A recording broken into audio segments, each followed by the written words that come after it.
오늘 설교 제목 한번 보도록 하겠습니다. 마지막 날은 우리가 두려워할 날이 아니라 우리의 몫을 받는 날입니다. 아멘. 우리 다 같이 다시 한번 읽어볼까요? 자, 다시 시작.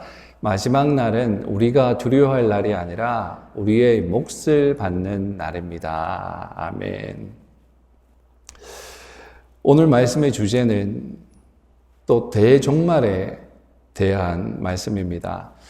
제가 지금까지 몇 개월 동안 다니엘서를 계속 강의를 했는데 그 강의 가운데 마지막 때 계속해서 얘기했을 것 같아요. 제가 인위적으로 이 마지막 때를 얘기해야 되겠다라고 생각해서 얘기한 것이 아니라 말씀을 말씀대로 그대로 풀어서 전하다 보니까 계속 이 마지막 때, 대종말에 대해서 말하지 아니할 수가 없었죠. 계속 얘기했습니다. 그런데 오늘 마지막 말씀도 보니까 12장 끝나는데 오늘 마지막 설교인데도 그 가운데 또 이것에 대한 말씀을 하시기에 말하지 아니할 수가 없습니다. 그래서 연구하다 보니까 또 역시 마지막 대종말에 대한 이야기를 주님께서 우리에게 하십니다. 그래서 이 대종말에 대해서 마지막 때에 대해서 하나님 아버지의 마음을 우리가 좀 생각하면서 나누었으면 좋겠다 그런 생각을 합니다. 우리가 읽은 말씀을 보면 5절에서 7절까지 말씀을 보면 두 천사가 나오죠. 두 천사 중 하나가 세마포 입은 한 분에게 질문을 합니다. 이 세마포 옷을 입은 자가 누구냐? 그분은 바로 예수 그리스도를 의미합니다. 그래서 이 두 명의 천사 가운데에서 한 명이 예수님에게 이런 질문을 하는 거예요. 대종말이 언제입니까? 대종말이 언제입니까? 질문을 합니다. 여러분, 사실 이것은 언제나 우리 인류의 질문이었죠. 언제 종말이 올까? 언제 세상의 끝이 올까? 우리 인류의 영원히 풀리지 않는 숙제이기도 하면서 질문이기도 하면서 언제나 묻고 있는 내용이죠. 오늘 본문 7절에서 예수님께서는 우리가 알아야 할 만큼의 정보는 주십니다. 어떤 정보를 분명히 우리에게 던져주시는데, 그러나 먼저 확인해 보기를 원하는데, 신약 성경에서 예수님께서 이것에 대해서 무엇이라고 말씀하셨는지 한번 확인해 보기를 원합니다. 마태복음 24장 36절의 말씀을 보면 이렇게 말씀을 하시죠. 그러나 그날과 그때는 아무도 모르나니 하늘의 천사들도 아들도 모르고 오직 아버지만 아신다. 예수님께서 무엇이라고 말씀을 하십니까? 그날과 그때는 나도 모른다. 그렇게 말씀을 하세요. 근데 오늘 본문의 말씀을 보면 천사들이 예수님에게 대종말이 언제인지 질문하고 있죠. 마치 예수님이 아시나 모르시나 우리가 퀘스천 마크를 이렇게 찍어서 우리가 생각해 볼 수 있을 것 같은데, 여러분 먼저 질문을 할게요. 예수님은 어떤 분이십니까? 여러분들이 알고 계시는 그 예수님은 도대체 어떤 분이십니까? 예수님은요, 전지전능하신 하나님이세요. 그죠? 믿습니까? 예수님은 전지전능하세요. 그러면 예수님께서 전지전능하신데 예수님께서 정말 모르셨을까요? 또 헷갈리죠.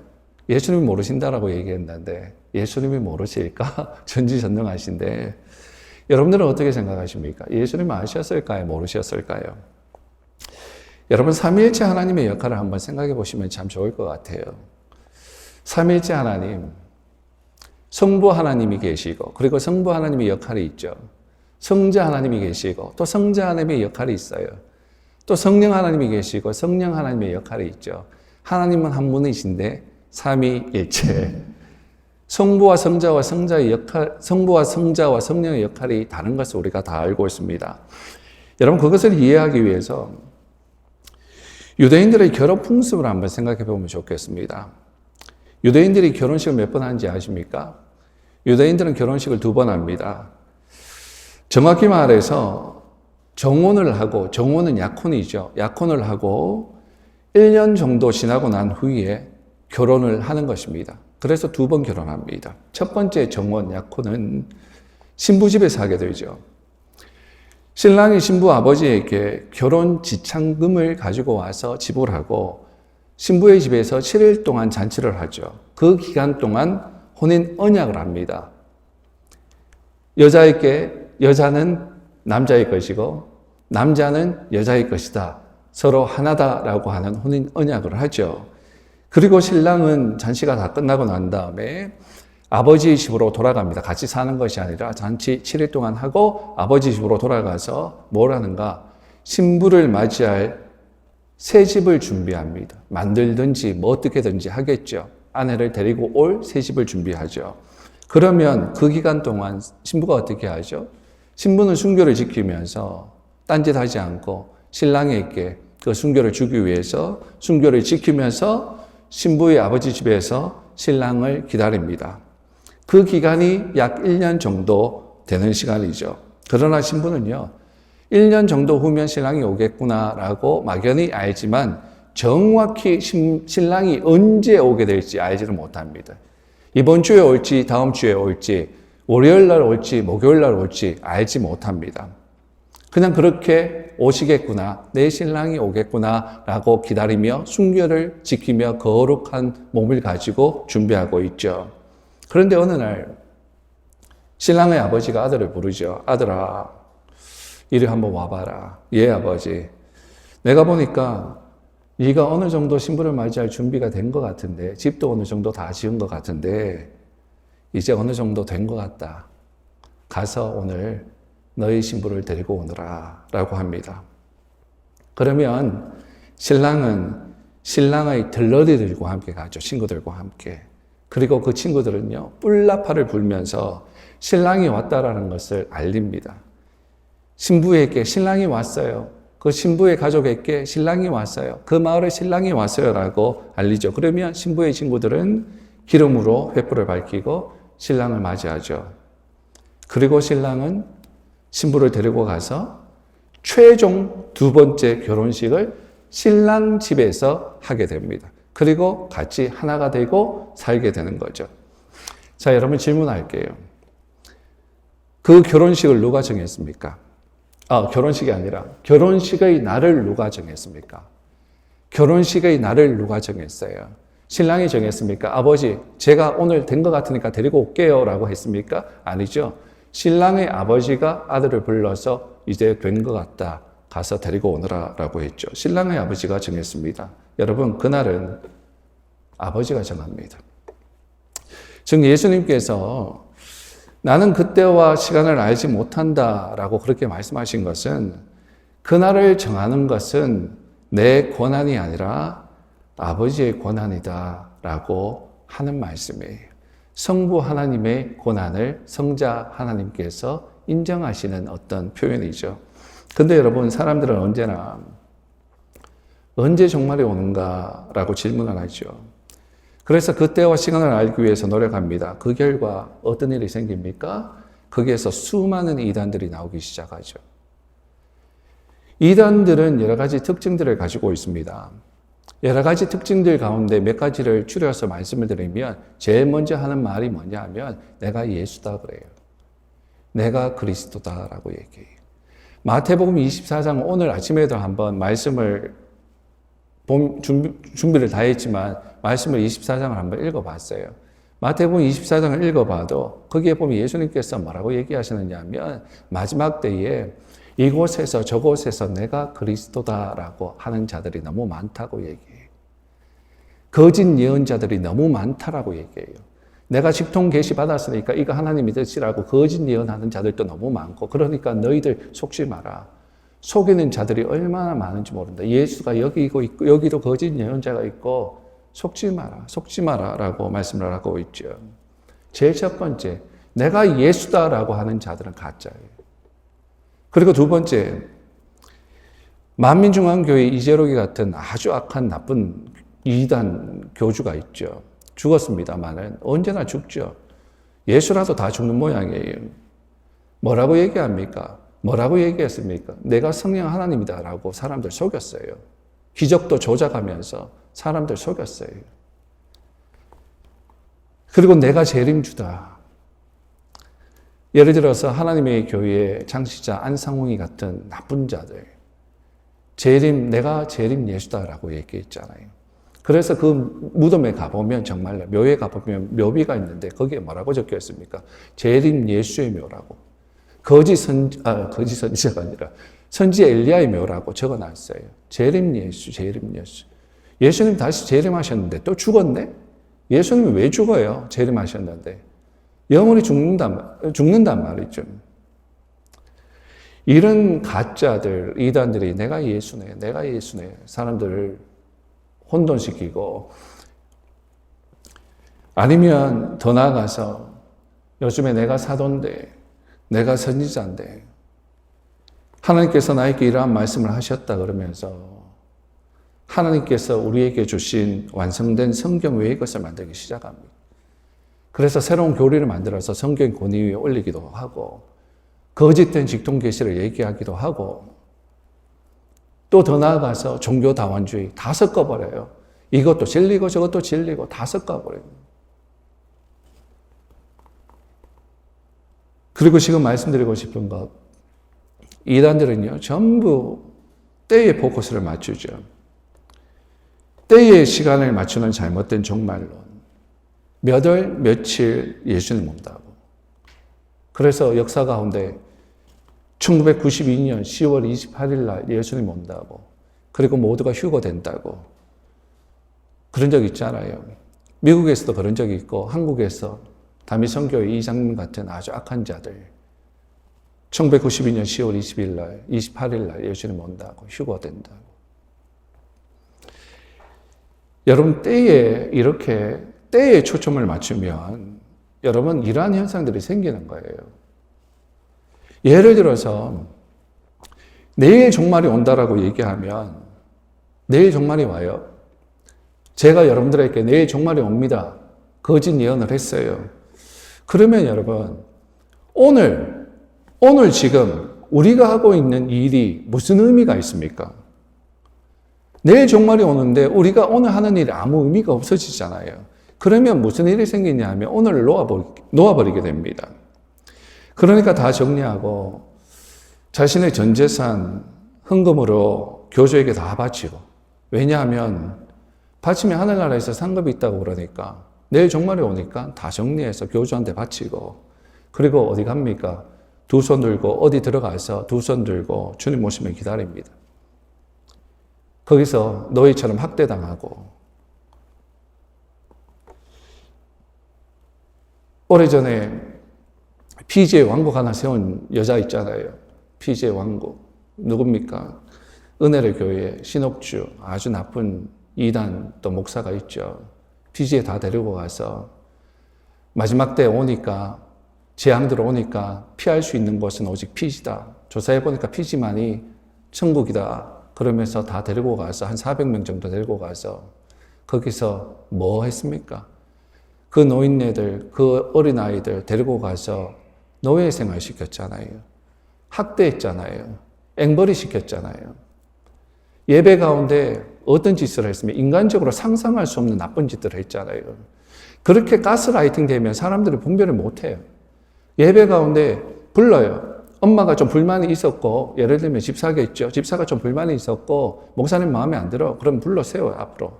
그 죄인이다라고 막 몰아세우는 거예요. 그 다음에 어떻게 하는가? 딸을 불러요, 딸을 불러서 그 엄마 죄 지었으니까 두들겨 패라 그럽니다. 타작마당에 그게. 뺨대기를 때리고, 그럼 딸이 잘못하면 엄마가 또 그 뺨을 때리고, 인간으로서 할 수 없는 악한 행동들을 그렇게 했지 않습니까? 이런 이단들의 행동들. 그리고 정말 웃긴 것은 휴고 온다고 준비하라고 했던, 아까 얘기했던 다미성교회 이장님이 같은 자들, 그 전날 성도들이 했던 헌금 다 모아가지고 다 챙겼잖아요. 예수님 오신다는데 자기는 왜 돈을 챙겨? 사랑하는 여러분, 마지막 대종말은 분명히 있습니다. 그러나 마지막 날이 있지만 말씀드리고 싶은 것은 정말 중요한데 오늘의 현실을 놓아버리면 안 돼요. 건강한 종말은요, 오늘이라고 하는 현실에 충실해야 하는 것입니다. 오늘이라고 하는 현실 앞에 나의 삶을 통해서 세상 사람들 앞에서 하나님의 영광을 드러내기 위해서 힘써야 하는 것입니다. 마태복음 5장 16절을 한번 보겠습니다. 이같이 너희 빛이 사람 앞에 비치게 하여 뭐라고요? 빛을 사람들 앞에 비치게 해라. 그들로 너희 착한 행실을 보고 하늘에 계신 너희 아버지께 영광을 돌리게 해라. 너희들의 삶을 통해서 하나님이 영광 받으시게 해라. 다른 사람들의 영향을 받게 해라. 라고 그렇게 예수님께서 말씀을 하시죠. 여러분, 비추라 그랬어요. 우리는 빛이에요. 소금이에요. 빛을 비추라 그랬는데 여러분, 등불이 말 아래 둡니까? 등경 위에 둡니까? 말 아래 두면 세상에 빛을 못 비추잖아요. 그래서 등경 위에 두고 세상을 비추잖아요. 그 방을 비추고 그 집을 비추고 언덕 위에서 세상을 비추어서 사람들이 그 빛을 보게 하는 거죠. 그런데 왜 자꾸 어디 들어가가지고 숨어서 그렇게 해서는 여러분 세상에 빛을 비출 수 없잖아요. 여러분 우리는 어두운 세상을 비추는 별과 같이 빛나는 사람들이 되어야 합니다. 지난주에 말씀처럼 다니엘에게 말씀하신 것처럼 스타처럼 세상의 스타 되려고 하지 말고 하늘의 스타 돼서 하늘의 그 빛을 비추라고 세상에. 우리는 빛을 비추는 사람이 되어야 합니다. 어디 들어가서 숨어서 자꾸 그러지 말고 말 아래 들어가려고 그러지 말고. 사랑하는 여러분, 우리는 그 종말의 날을 알 수가 없습니다. 예수님이 모른다 그러면 모르는 거예요. 말씀하시고 싶지가 않는 거예요. 그러나 예수님은 여러분 우리가 희미하게나마 알게 해주시죠. 오늘 말씀 7절 한번 보십시다. 예수님께서 이렇게 말씀을 하십니다. 맹세하여 가로되 반드시 한때 두때 반때를 지나서 성도의 권세가 다 깨어지기까지니 한때 두때 반때 말씀드렸기 때문에 여러분 아실 거예요. 그렇죠? 얼마의 기간이죠? 예수 그리스도의 재림이 있기 전에 있을 7년 대환란의 후반부 절반에 해당되는 3년 반을 지칭하는 표현입니다. 7년 대환란, 전반부 3년 반은 온건한 핍박기, 후반부 3년 반은 극심한 핍박기. 그러니까 안티오쿠스 에피파네스 얘기를 하면서 우리가 예표를 보았습니다. 그죠? 그 3년 반의 예표를 보았습니다. 그렇게 극심한 고통이 있는 재앙이 올 것이다 라고 예표한 것이 마지막 때 그런 일들이 있을 것이다 라고 우리가 예표를 통해서 보았죠. 지금 그 얘기죠. 3년 반 이러한 날이 올 것이다. 요한계시록에도 3년 반의 대환란을 알려주고 있죠. 12장 6절에도 나와 있고 13장 5절에도 그것에 대해서 나와 있습니다. 그리고 이 기간 동안 성도들은 환란을 겪을 겁니다. 그리고 이것은 하나님께서 허락하신 기간이에요. 하나님께서 설계하신 기간입니다. 그런데 여러분, 하나님은 하나님의 백성들을 향한 환란을 통한 뜻이 있으십니다. 마태복음 24장을 보면 이 마지막 때에 있을 징조들을 예수님께서 말씀하시는데 엄청난 환란이 있을 것이다 라고 예수님이 말씀하셨어요. 이건 예수님의 말씀이에요. 그러면 예수님이 말씀하셨으면 우리가 예수님이 믿는 사람이면 분명히 일어난다는 것을 여러분 믿으셔야 돼요. 그죠? 안 일어날 거야. 그러면 예수 믿는 의미가 없죠. 예수님이 그렇게 말씀을 하셨어요. 엄청난 환란이 있을 거다. 내가 예수네 그러면서 나타나는 자들도 있고 거짓 예언하는 자들도 나타날 것이고 하나님의 뜻이다 그러면서 하는 자들도 있을 것이고 그리고 기적을 막 베풀면서 병든 자 고치고 막 귀신 떠나가고 그런 기적들이겠죠. 엄청난 기적들을 이렇게 행하면서 믿는 자들을 다 그냥 무너뜨리려고 하는 것들이 일어날 것이다 라고 예수님께서 말씀을 하시면서 그리고 거기에도 뭐가 있냐. 지진 같은 것도 있고 기근 같은 것도 있다. 민족이 민족을 대항하고 나라가 나라를 대항하고 전쟁도 일어나고 기근도 있고 지진도 있고 여러 가지 재앙들이 엄청나게 몰려올 것이다 라고 얘기를 합니다. 여러분, 이것을 통해서 이런 것을 통해서 왜 하나님이 이런 것을 허락하셨는지 우리 한번 생각해 보십시다. 이런 엄청난 것들이 오는데 그러면 하나님이 우리 믿는 자들 골탕 먹이시려고 그렇게 하십니까? 정말 우리가 싫어서 그렇게 행동하셨습니까? 하십니까? 그거는 아닐 거 아니에요. 하나님은 사랑이세요. 우리를 너무너무 사랑하세요. 그죠? 여러분들 하나하나를 너무 사랑하셔서 천국에 데리고 가서 함께 서로 사랑하면서 살기를 원하시고 그것이 하나님이 최종인 목적이라면 왜 이런 환난을 주셨는가? 하나님 날 싫어하세요? 이게 아니라 하나님 뜻을 우리가 생각해 봐야 되지 않겠습니까? 왜 이러한 것을 주셨는가? 여러분들은 혹시 아까 기근, 재해, 지진 이렇게 얘기를 했는데 이것이 자연재해 아닙니까? 지금 일어나고 있는 자연재해. 이 자연재해로 인해서 환난을 당해보신 적이 혹시 있으십니까? 지진을 당했다든지 홍수를 당했다든지 혹시 있습니까? 손 들어보세요. 있습니까? 저는 허리케인으로 인해서 재해를 당해본 적이 있는데요. 그때 그 위급한 상황을 통해서 정말 중요한 것을 깨달은 적이 있습니다. 2005년 8월에 그림 한번 보여주세요. 저게 뉴올리언즈입니다. 그때 2005년도 8월달 일어났던 그 사진입니다. 뚝이 무너지고 그 도시 전체가 잠겨버렸죠. 그때 2005년 8월에 오래전입니다. 벌써 20년 되어버렸네요. 그때 저희들이 뉴올리언즈에서 살았는데 그때 강력한 5등급의 허리케인이 들이닥쳤습니다. 그것으로 인해서 그림처럼 도시 전체가 완전히 잠겨버렸고 그때 1,800명 이상이 죽었습니다. 사상자가 아니라 죽었다고요. 그리고 많은 사람들이, 수만 명의 사람들이 몸에 상처라고 그래야 되나, 어떤 부상을 입었고, 그리고 그 지역에 있던 거의 모든 사람들이 이재민이 되어버렸어요. 그때 TV에서 생생히 기억납니다.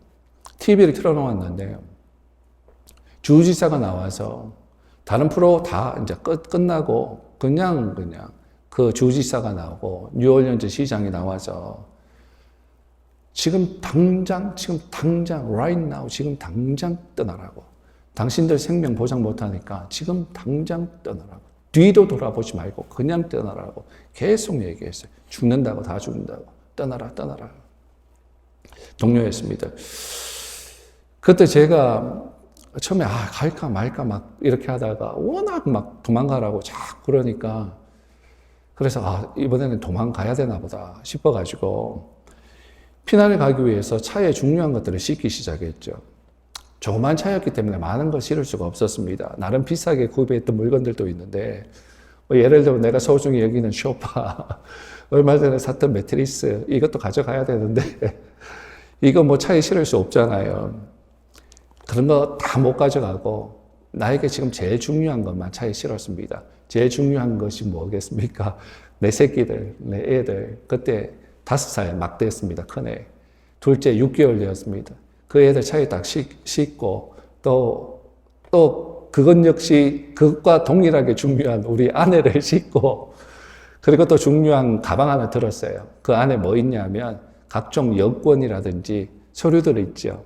그때 학생이었기 때문에 학교 학생, 유학생 신분 이런 것들 꼭 필요한 것들 그거 없어지면 곤란해지니까 신분증 다 싣고 그 가방에 하나 넣고 그리고 옷까지 여러 개 주섬주섬 넣어가지고 차에 실어가지고 정처 없이 북쪽으로 피난길을 떠났습니다. 그러나 이것 외에 내가 소중하게 여기고요. 아끼던 것들 아무것도 가지고 갈 수가 없었죠. 그리고 그 집을 나올 수밖에 없었습니다. 저는 그냥 그 집에 있고 싶은데 그 집에서 그냥 편안하게 매트리스 위에서 누워서 그냥 쉬고 싶은데 TV 그냥 보고 유유자적 있고 싶은데 재앙이 오니까 그곳에 머물러 있을 수가 없었습니다. 그리고 그 이후에 다시는 그 집에 돌아가서 살 수 없게 되었습니다. 왜냐하면 그 집이 물에 잠겨서 더 이상 살 수가 없게 되었으니까요. 여러분, 저는 이 환난을 통해서 한 가지 배운 것이 있습니다. 그것이 뭐냐 하면 여기 이 땅은, 여기 이 세상은 우리가 영원히 살 집이 아니구나 라는 것을 배웠어요. 영원히 살 곳이 아니에요, 이 땅은. 여러분, 도리끼를 아십니까? 추수 때 그림 그 다음에 넘겨주세요. 농부들이 추수를 하죠.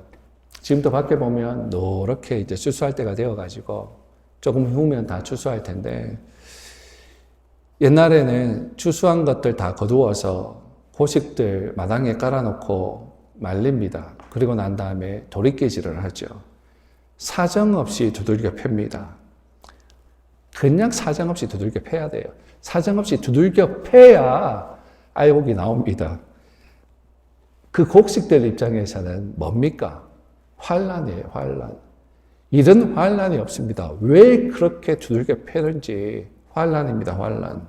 그때 그 환란을 통해서 농부들이 가립니다. 무엇? 알곡과 쭉정이를 가려요. 두들겨 패가지고 알곡은 알곡대로, 쭉정이는 쭉정이대로, 알곡은 알곡 모아놓는 저장고에, 쭉정이를 모아서 뭘 합니까? 불에 태워버리죠. 너희들은 필요 없으니까 불에 다 타. 7절에 나오는 말씀, 그 다음 말씀, 7절에 나오는 말씀, 송도의 권세가 다 깨지기까지. 여러분, 이것이 바로 환란의 모습을 말하고 있는 거예요. 내가 할 수 있는 것이 정말 아무것도 없구나. 오직 하나님의 자비와 은혜만을 구할 수밖에 없는 거구나. 그러면서 하나님의 사람들은 이 환란을 겪으면서 정결해집니다. 그리고 하나님의 뜻을 깨닫습니다. 하나님의 의도를 발견합니다. 애들 태우고 정처 없이 북쪽으로 갈 때 하나님 이제 어떻게 해요? 어디 가서 살아야 돼요? 내 차는 이거 좋지 않아서 가스도 오래 못 가는데, 가스도 지금 사람들 다 줄 서가지고 가스 바닥나 가스 넣을 것도 없는데, 이 가스 없어지면 어떻게 해요? 이 아이들 데리고 어디 가서 지금 당장 오늘 밤 어디 가서 자요? 어떻게 해야 돼요? 어떻게 해야 돼요? 오줌 내에 돈이 없는데 하나님 어떻게 해요? 하나님 도와주세요. 하나님밖에 없어요. 하나님 은혜밖에 없어요. 더 간절히 하나님밖에 바라볼 수가 없어요. 여러분, 연약한 인간은요, 현실의 삶이 어려우면, 배부르면 하나님의 은혜를 생각하지 못하는 종자들인 것 같아요. 현실의 삶이 어려우면 현실을 벗어나서 종말의 구원, 즉 하나님의 나라를 소망하게 되어 있습니다. 이 환란을 통해서 하나님은 하나님의 백성들이 정결해지고 더욱 하나님 나라를 소망하게 하셔요. 깨닫는 것도 은혜예요. 아, 하나님밖에 없구나. 이게 너무너무 큰 은혜라고요. 왠 줄 아세요? 악인들은요, 이런 환란을 통해서도 깨닫지를 못합니다. 정말 못 깨닫습니다, 악인들. 그것이 10절이죠. 10절 말씀 한번 볼까요? 자, 많은 사람이 연단을 받아 스스로 정결하게 하며 희게 할 것이나 악한 사람은 악을 행하리니 악한 자는 아무것도 깨닫지 못하되 오직 지혜 있는 자는 깨달으리라. 악인들이 깨닫지를 못하고, 그 예로 요한계시록 9장을 보면 이제 6번째 나팔재앙이 나오는데, 자, 인재앙이 있고 나팔재앙이 있고 대접재앙이 있죠. 나팔재앙 가운데 6번째 재앙 가운데 어떤 일이 생기냐면, 꼭 이렇게 된다라는 것이 아니라 상징성을 가지고 우리에게 말씀하시는 거예요. 6번째 나팔에 어떤 일이 생기냐면 2억의 기병이 일어납니다. 기병이면 말을 타고 달려가는 군사들이죠. 근데 그 말을 묘사한 것을 말씀을 이렇게 보니까, 말이 어떻게 생겼냐 하면 머리는 사자입니다. 그리고 꼬리는 뱀입니다. 뱀이 이제 꼬리에 있고 머리는 사자인데, 사자의 머리에서 무엇이 나가는가 이렇게 보니까 불이 나가고 연기가 나가고 유황이 나가요. 유향 아닙니다. 사람들은 자꾸 유향 그러는데 유향은 좋은 거예요. 유향이 아니라 유황이 나가요. 불이 나가고 연기가 나가고 유황이 나가서 어떻게 세상의 3분의 1 사람들 다 죽여요. 그리고 뱀으로 된 꼬리는 사람들을 물어서 상하게 만들죠. 엄청난 재앙이 들이닥칩니다. 그런데 그 다음 말씀을 쭉 보니까 20절을 보면 이 재앙에 죽지 않고 살아남은 사람들이 나오더라고요. 그런데 이 자들이 세상에 속한 자들, 이 약한 자들이 살아남았는데 보니까 회개치 않더라. 회개치 않고 어떻게 하는가? 우상들을 향해서 절하고 살인하고 마술을 부리고 음란을 행하고 도적질하기를 계속했다. 마음을 돌이키지 않았다라고 성경은 기록합니다. 여러분, 이렇게 마지막 때는 하나님의 나라를 소망하는 하나님의 사람들과 회개치 않는 악인들로 극명하게 나누어지는 겁니다. 중간지대는 없습니다, 여러분. 착각하지 마세요. 딱 반반이에요. 하나님에 속했든지 마귀에게 속했든지 알곡과 쭉정이로 분명히 나뉘어집니다. 그리고 여러분, 이 마지막 때는 사탄이가 활개를 쳐요. 그러나 여러분, 좋은 뉴스, 굿뉴스, 사탄의 권세는 영원할 것 같지만 그 권세는 하나님이 허락하신 기간만 가능하다라는 것을 여러분 아셔야 돼요.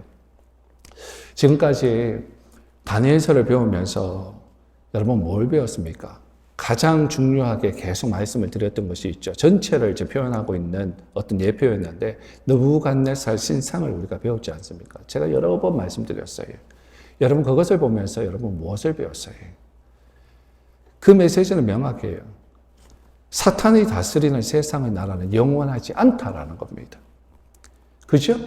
머리도 영원하지 않았어요. 바벨론도 영원하지 않았고 이 가슴 부분, 이 부분도 메데바사도 영원하지 않았고 배와 넓적다리, 이 헬라 제국도 영원하지 않았고 이 다리 철 부분으로 되는 것도 영원하지 않았고 그리고 이 발 부분, 진흙과 그 철 섞여 있던 열국시대, 열국도 영원하지 않았고 그 다음 제일 마지막에 뭐가 나왔습니까? 마지막 나라는 사람이 손이 대지 않았던 뜨인돌이 나와서 사람하고 상관없는 절대적인 하나님 주권에 있는 그 뜨인돌이 나와서 그 뜨인돌이 뭐라고? 예수 그리스도라고 그랬잖아요. 그 예수님의 나라, 하나님의 나라인 것을 우리가 배웠지 않습니까? 세상의 나라들은 온데간데 없고 오직 그 하나님의 나라만이 영원히 남는다라는 것을 우리는 분명히 배웠습니다. 끊임없이 주님이 말씀하셨어요. 그리고 느부갓네살 왕, 세상의 최고의 강력한 힘을 가졌던 그 왕도 그 입을 통해서 하나님의 나라만이 영원하다. 하나님만이 영광 받으셔야 하는 분이다. 이방인의 나라의 대통령 입에서 그런 얘기가 나왔지 않습니까? 사랑하는 여러분, 무엇을 얘기합니까? 사탄의 권세는 한시적이에요. 이 세상의 권세는 한시적이에요. 결국 승리는 하나님의 것입니다. 그러면 여러분, 우리는 그 환난을 주셨죠? 그 환난을 주신 하나님의 뜻을 잘 알아야 되지 않겠습니까? 왜 주시는지, 왜 이렇게 말씀하시는지 그것을 깨달아서 그러면 그것을 깨닫고 우리가 할 일이 뭐죠? 지난주에 알려드렸잖아요. 우리가 해야 하는 일, 지혜로운 자가 해야 할 일, 하나님의 백성들이 해야 하는 일, 이런 일들이 온다. 그럼 너희들은 무엇을 해야 하느냐? 지난주에 우리가 배웠잖아요. 예수님의 반석 위에 서라. 예수님의 반석 위에 서지 않으면 재난 오면 다 쓸어 없어진다. 지혜롭지 못한 어리석은 자들은 모래 위에, 세상 바탕 위에 세운다. 그러나 지혜로운 자는 하나님의 반석, 예수 그리스도 위에 세워야 한다라고 말씀을 합니다. 그러면 어떻게 환난을 이길 수 있다라고 얘기했죠. 그리고 그 위에서 뭘 하나? 마태복음 24장 13절 그 다음 말씀 보십시오. 그러나 끝까지 견디는 자는 구원을 얻으리라. 예수님을 위해서 재앙이 오지만 끝까지 견디는 자는 구원을 얻으리라. 여러분 아시겠죠? 사랑하는 여러분, 지금 이 땅에서 너무 힘드십니까? 공부하시기가 너무 힘드세요? 비즈니스가 너무 힘드세요? 가족과의 관계가 너무너무 힘드세요? 그러면 여러분 이 말씀을 붙드세요. 그 예수님이신 반석 위에서 믿음으로 견디시기를 축원합니다. 믿음으로 견딘다라는 것은요, 배교하지 않는 거예요. 배교하지 않고 하나님의 방법으로 버틴다라는 거예요. 지금 이 시대에 정말 많은 기독교 교단들이 교회가 배교하고 있습니다. 배교 아닌 것 같죠? 배교입니다. 지금 하고 있는 행동들이. 예수님을 떠나고 있어요. 유럽 교회 한번 가보셨습니까?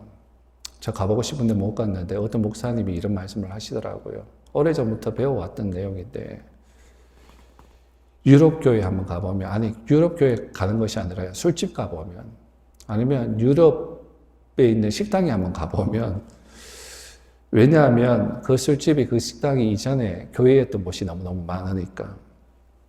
근데 목사님이 그러시더라고요. 어떤 목사님이 그 안에 들어갔는데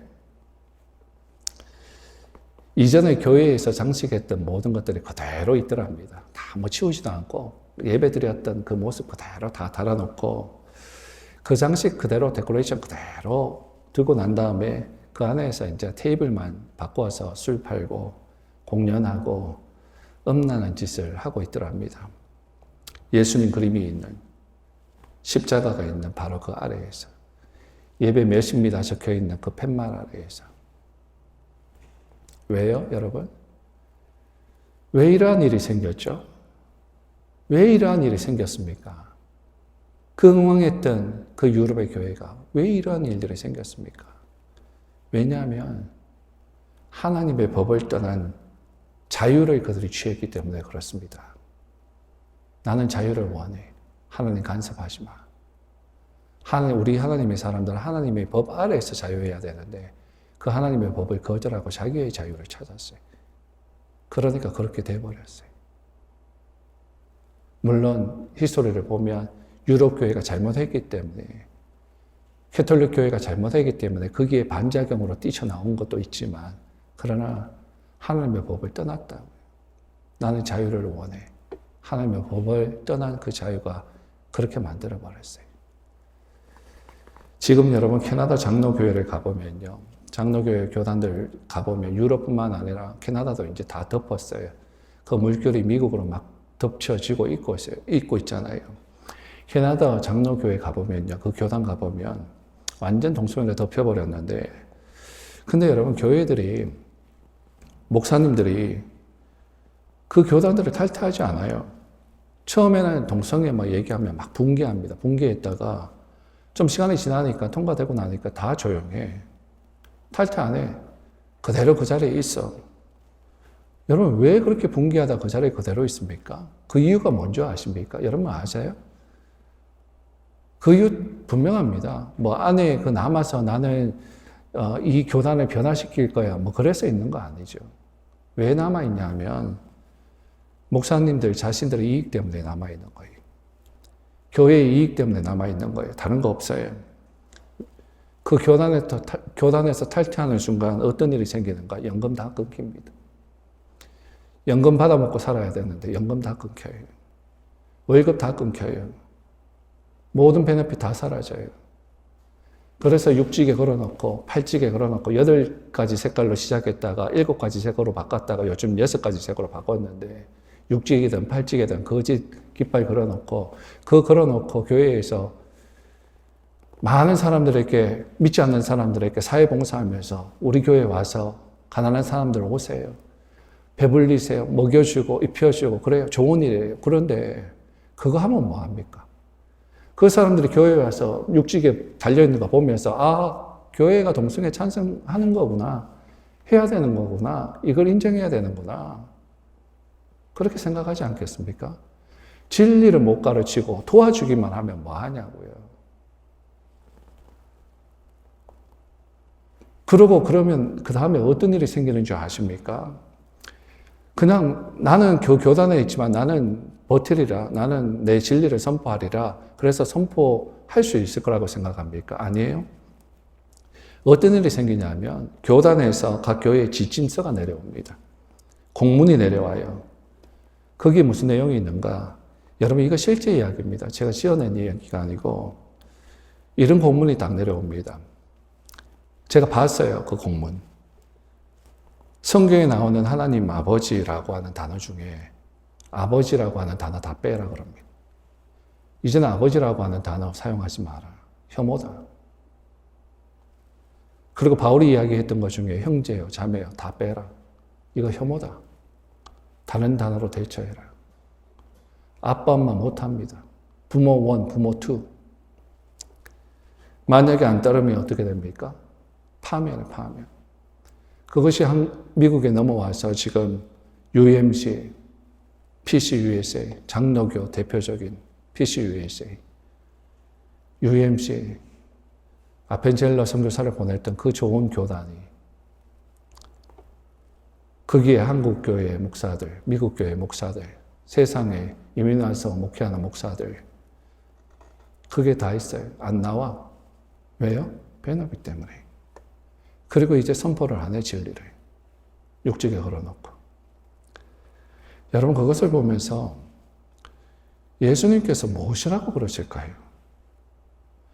그 교회들을 보면서 지금 현대에 일어나고 있는 그 목사들과 교회들을 보면서 예수님이 도대체 뭐라고 말씀하실까요? 예수님 당시에 종교인들에게 그 종교꾼들에게 하나님 사랑한다라고 했던 그 종교꾼들에게 하셨던 말씀 이 독사의 자식들이라고 말씀하시지 않겠습니까? 사랑하는 여러분, 하나님은 하나님의 방법으로 우리의 길을 가는 자들에게 그런 사람들에게 구원을 허락하시는 거예요. 배교하고 합리화시킨 자들이 아닌 겁니다. 주님은 주여 주여 종교 행사하면서 하나님 사랑 안에 마음에 떠들어대는 그런 사람들을 향해서 주님이 이렇게 말씀하신다고 그래요. 나는 너희들을 모른다고. 우리가 하나님을 섬겨도요. 정말 순수하게 섬겨야 돼요. 말씀을 순수하게 주님 말씀하옵소서 주의 종이 듣겠나이다. 주님의 말씀은 옳습니다. 내 생각은 틀립니다. 주님 말씀대로 내가 재앙이 오고 환란이 오고 풍파가 와도 이 주님 말씀 붙들고 그렇게 살아가겠습니다. 이 땅은 영원하지 않습니다. 주님. 그 나라만이 영원합니다. 이 땅에서 재앙이 와도 그 나라 보며 그 하나님 소망 보며 내가 그할 영원히 그할 그 나라를 소망하며 주님 나는 주님의 반석 위에서 버티겠습니다. 라고 붙들고 나아가야 하는 것이 바로 하나님이 사람들이 해야 하는 일들입니다. 합리화시키는 게 아니에요. 다 사랑하니 하나님 사랑의 하나님이시지만 공의의 하나님이세요. 사랑을 주고 또 사랑을 주고 또 사랑을 주는데 그래서 사랑을 주기 때문에 잘못하면 회개하라고 그렇게 치시는데 그러다가 안 되면 하나님 어쩔 수 없지 사랑하는 게 아니고 하나님은 하나님의 법을 가지고 와서 하나님의 공의를 베푸세요. 거기에서 살아남을 자는 없습니다. 여러분 결론 보겠습니다. 너무너무 답답한 얘기들을 지금 했는데 그러나 언제나 우리 하나님의 말씀은 마지막 해피엔딩입니다. 그죠? 늘 마지막은 우리에게 복입니다. 13절 보시겠습니다. 너는 가서 마지막을 기다리라. 이는 내가 평안히 쉬다가 끝날에는 내 목을 누릴 것입니다. 끝날에 무엇? 네 목을 누려라. 네 목을 누려라.